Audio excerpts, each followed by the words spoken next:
प्रभु मैं तेरा तेरा तेरा, तू मेरा मेरा मेरा, मैं तेरा तेरा तेरा, तू मेरा मेरा मेरा। आत्मदृष्टि ज्ञानवान की होती है। जैसे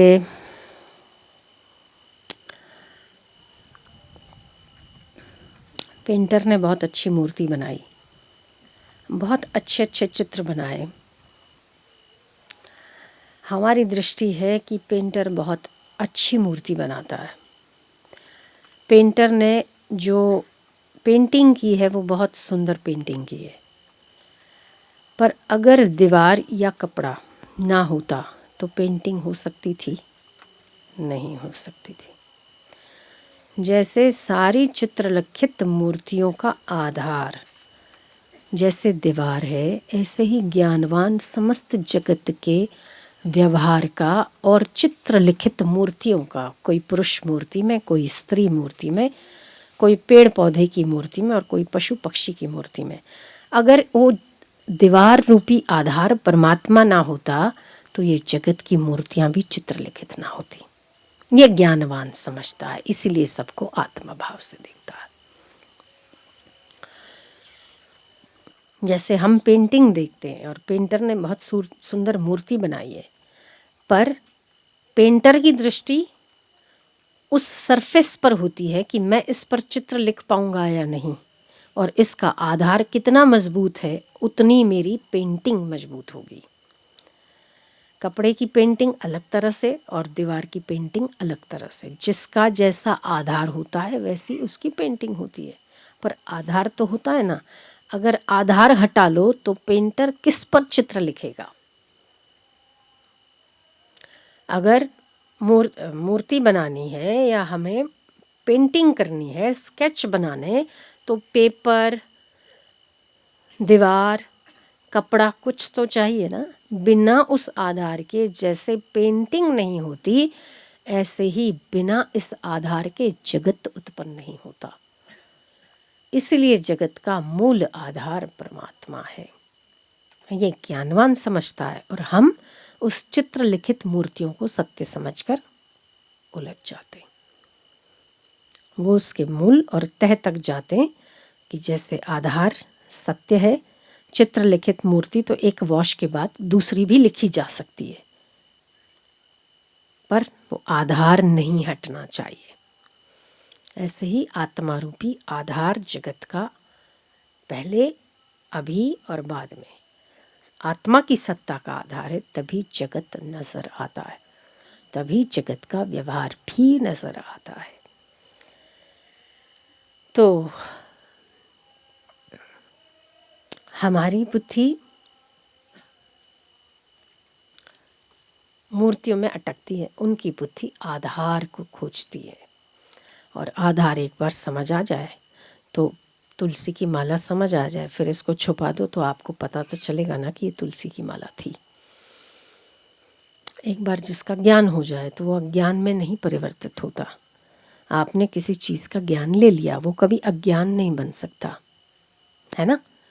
ठीक है ना? अज्ञान का आधार भी ज्ञान है। कैसे? मुझे कुछ पता नहीं चलता, मैं तो पागल हूँ, मैं बुद्धू हूँ, मुझे ये सब चीज़ें बद ऊपर थी जाए, सब ऊपर से जाता है, मैं समझ नहीं रहा हूँ, मुझे पता नहीं चल रहा है, ये भी तो ज्ञान है ना? ये भी तो ज्ञान है ना? मुझे समझ नहीं आ रहा है, ये अज्ञान का भी तो ज्ञान है ना? मैंने कहीं गत्ता गम नहीं पड़ती, मुझे कुछ समझ में नहीं आ रहा, मुझे कुछ सूझ नहीं रहा, मुझे ये विषय बहुत टफ है, मेरे ऊपर से जाता है। इसकी जानकारी भी तो ज्ञान है। मुझे अज्ञान है इस विषय का, ये जानना भी तो ज्ञान है। तो इस समस्त संसार का आधार ही परमात्मा है। वो अज्ञानता नहीं हो सकती, सर्वत्र ज्ञान हो सकता है। अज्ञानता का आधार भी ज्ञान होता है। तो अनात्मा का आधार भी आत्मा है, अज्ञान का आधार भी आत्मा है, तभी तो ज्ञान होता है। आत्मा प्रकाशित ना करती तो वो ज्ञान कैसे होता कि मुझे अज्ञान है। ये मुझे अज्ञान है, ये भी तो ज्ञान है ना। तो ज्ञान सर्वत्र है, सर्व अवस्थाओं में है। मैं नहीं, हम नहीं समझते, मुझे समझ में नहीं आता ये ज्ञान है। तो अज्ञान का आधार भी ज्ञान हुआ। तो ये जगत असत्य है, पर इस असत्य का आधार सत्य परमात्मा है। तो ये सब दिखता है, लोग सोचते हैं कि ये सब दिखता है, फिर उसको क्या झूठा मानना चाहिए। और झूठा तो है ही ना, मानना क्या। आप 1 घंटा पहले जो जी रहे थे, अभी आप उसमें नहीं जी रहे हो ना, तो झूठा तो है। दिख क्या रहा है? कुछ भी तो नहीं। जो दिखा वो तो चला गया ना, जो दिखा वो तो बदल गया ना। तो बदलता है वो झूठ है, और जो बदलने वाले को दिखता है वो सच है, वो सत्य है। उसमें टिकना ज्ञान है, उसमें टिकना मोक्ष है, उसमें टिकना आत्मभाव है। तो असत्य का आधार सत्य है, अज्ञान का आधार भी ज्ञान है। अगर ज्ञान आधार ना होता तो अज्ञान की खबर किसको होती। अगर आत्मा आधार न होता तो अनात्मा का ज्ञान किसको होता।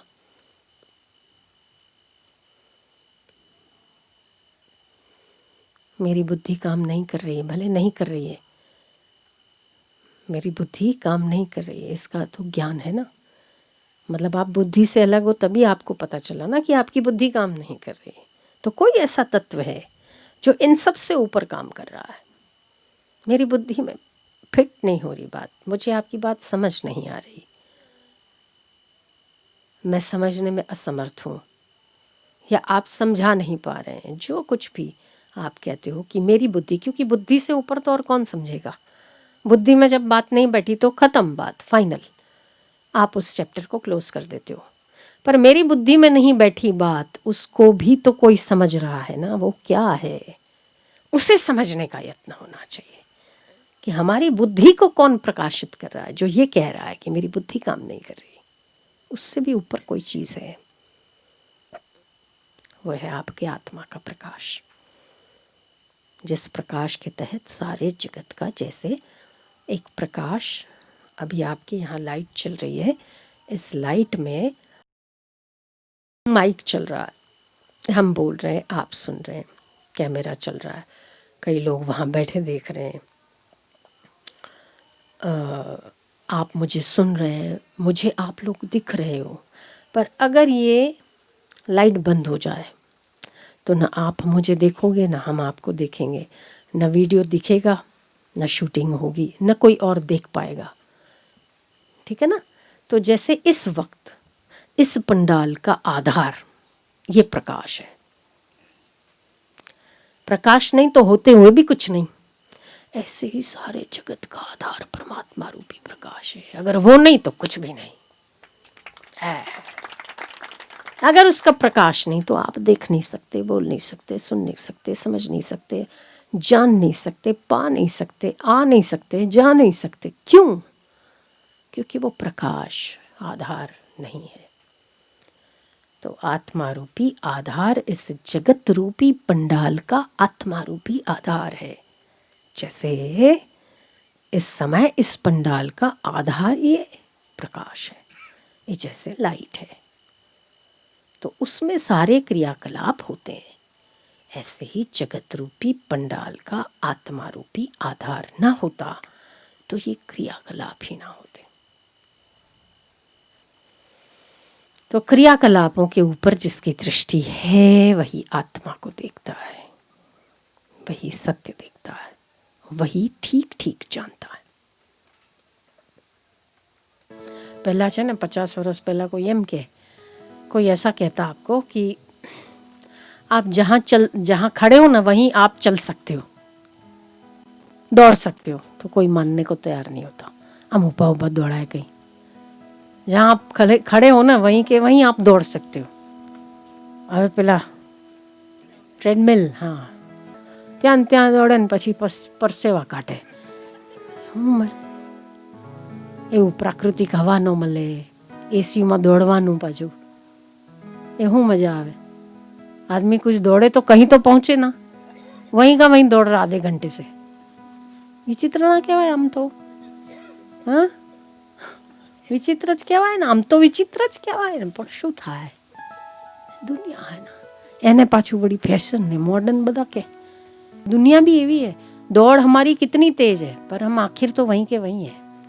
બધું જગતે ટ્રેડમિલ જેવું જ છે. हाँ एक प्रकार ट्रेडमिल जैसा ही है कि हम इसको कितना ही दौड़ते हैं इस पे, पर आखिर पसीने भी निकालते हैं, मेहनत भी करते हैं, पर छेवटे બધું મીંડું જાય. हैं ट्रेडमिल जैसा ही है जगत ना.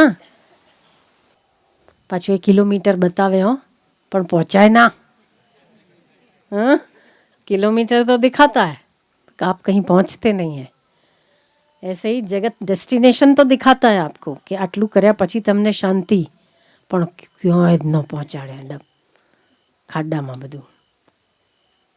ट्रेडमिल पे किलोमीटर तो दिखाते हैं पर आप कोई डेस्टिनेशन पर नहीं पहुंचते.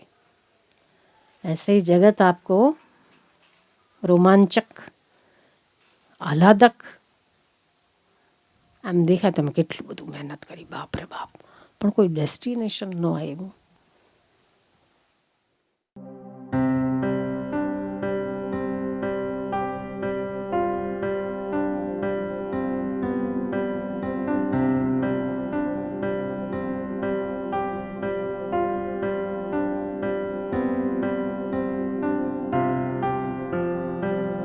जून 2010 में हमारी शादी हुई थी, तो हम लोगों को ये लग रहा था कि मैं प्रेग्नेंट हूँ, तो ये बार बार यही कहते थे हमारा कब आएगा दिव्य शिशु.